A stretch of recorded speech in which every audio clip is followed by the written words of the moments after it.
అన్న నమస్తే అన్న. నమస్తే అన్న ఏంది పరిస్థితి ఎలా ఉంది? కాంగ్రెస్ పరిపాలన సంవత్సరం చూసావు కదా.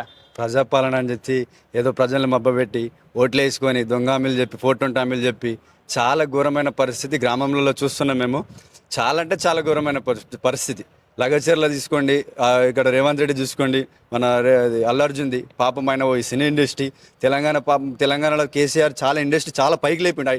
ఐటీ మినిస్టర్ ఆయన ఈ తెలంగాణలో నాకు ఐటీ మన ఇండస్ట్రీ గ్రిప్పు లేదని చెప్పేసి ఒక అల్లు అర్జున్ ట్రీట్ చేసి ఆయన దగ్గర 100 కోట్లు తీసుకొని ఒక ల్యాండ్ విషయం, ఆ ల్యాండ్ పరిస్థితి, ఆ ల్యాండ్ నాకు కావాలని చెప్పి ఇలా రేవంత్ రెడ్డి కూతురు అడిగితే నాకు ఆ ల్యాండ్ నచ్చింది డాడీ అంటే ల్యాండ్ కోసము ఆయన ట్రీట్ చేసి ఆయన ఇమేజ్ చాలా చాలా డౌన్ చేయడం చాలా చాలా బాధ. ఇంకోటి రుణమాఫీ అన్నాడు. రుణమాఫీ మా ఊరికి అన్నాసాగర్ రండి, మా నారాయణఖేడ్ మండల్ అన్నాసాగర్ మా ఊరికే రండి. 2 లక్షల రుణమాఫీ, రైతు బంధు లేదు, రైతు భరోసా లేదు, కౌలు రైతుకి ఇస్తున్నావు, మళ్ళీ తులం బంగారం ఇస్తున్నావు, 2500 మహిళలకు 500 సిలిండర్ అంటే నేనే 1000 రూపాయలు తెట్టి తీసుకుంటున్నా సిలిండర్. ఈయన ఏం మార్చిండు? 1 ఇయర్ పాలన జస్ట్ డైవర్షన్ పాలిటిక్స్ చేస్తుండు, only diversion politics. Revanth Reddy అన్నట్టు ఆయన తెలంగాణలో జీరో, కాంగ్రెస్ ప్రభుత్వమే జీరో. నేషనల్ పార్టీ గ్రామంలో పట్టించుకోరు, స్టేట్లో పట్టించుకోరు. ఆయనకి ఏమి ఈ స్టేట్ కాకపోతే నెక్స్ట్ స్టేట్లో గెలుస్తామని ఆ ధీమా ఉంటుంది. కానీ గవర్నమెంట్ అంటే 100% ఫెయిలియర్ గవర్నమెంట్ కాంగ్రెస్ ప్రభుత్వం ఫెయిలియర్. ఇప్పటివరకు తీసుకొచ్చినటువంటి పథకాలు నీకేం నచ్చలేదా? ఏమొచ్చినాయి చెప్పండి ఒకసారి మీరు. మహిళలకు ఉచిత బస్సు ఇచ్చారు కదా. ఉచిత బస్సు ఎవరు కొట్టుకొని చచ్చిపోతారు అన్న.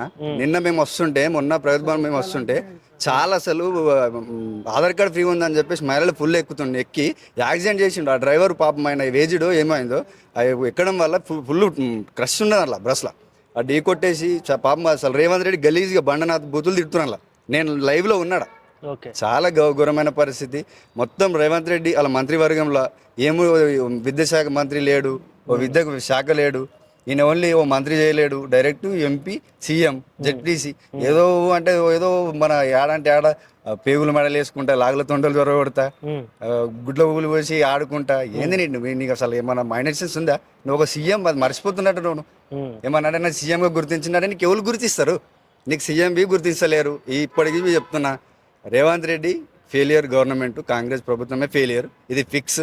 ఇంకా మీరు గ్రామంలో సర్వే చేస్తున్నట్టు చేసుకోండి. ఈ స్థానిక ఎలక్షన్లు 1 ఇయర్ అవుతుంది, ఎందుకు పెడతలేవు? నీకు భయం, నీకు మొట్టమొదటి పాయింట్ భయం పట్టింది. కాంగ్రెస్ ఏమన్నా అంటే కాంగ్రెస్ జెండా ఏం ఎగిరిస్తావు నువ్వు? కాంగ్రెస్ అసలు స్థానిక ఎలక్షన్లో 100% టీఆర్ఎస్ జెండా ఎగురుతుంది ప్రతి గ్రామంలలో. మళ్ళీ వచ్చేది మా టీఆర్ఎస్ గవర్నమెంటే, మా కేటీఆర్ గారిని అరెస్ట్ చేస్తా ఉంటున్నారు కదా, దాని మీద అభిప్రాయం? కేటీఆర్ అరెస్ట్ చేస్తే తెలంగాణ కల్లో అంటే చాలా రేవంత్ రెడ్డికి చాలా ఇక ఆయన ఏడ తిరిగినా కేసీఆర్కి అరెస్ట్ చేస్తే ఇక రేవంత్ రెడ్డి బయటకు వస్తున్నట్టు ఒక 100-500 మంది సెక్యూరిటీ పెట్టుకొని రావాలి. లేదంటే ఈపు విమానం మోగుతుంది రేవంత్ రెడ్డి. అరెస్ట్ చేయరు. ఇదంతా డైవర్షన్ పాలిటిక్స్. ఒక మంత్రికి ఏం చెప్తాడో పొద్దున ఏం చెప్తాడో మంత్రికి తెలియదు, సీఎం మళ్ళీ నెక్స్ట్ డే ఏం చెప్తాడో వాళ్ళకి తెలియదు. ఎవరు ఏం చెప్తారో వాళ్ళకి అర్థమవుతలేదు. ఓకే, థ్యాంక్ యూ అన్న, థ్యాంక్ యూ.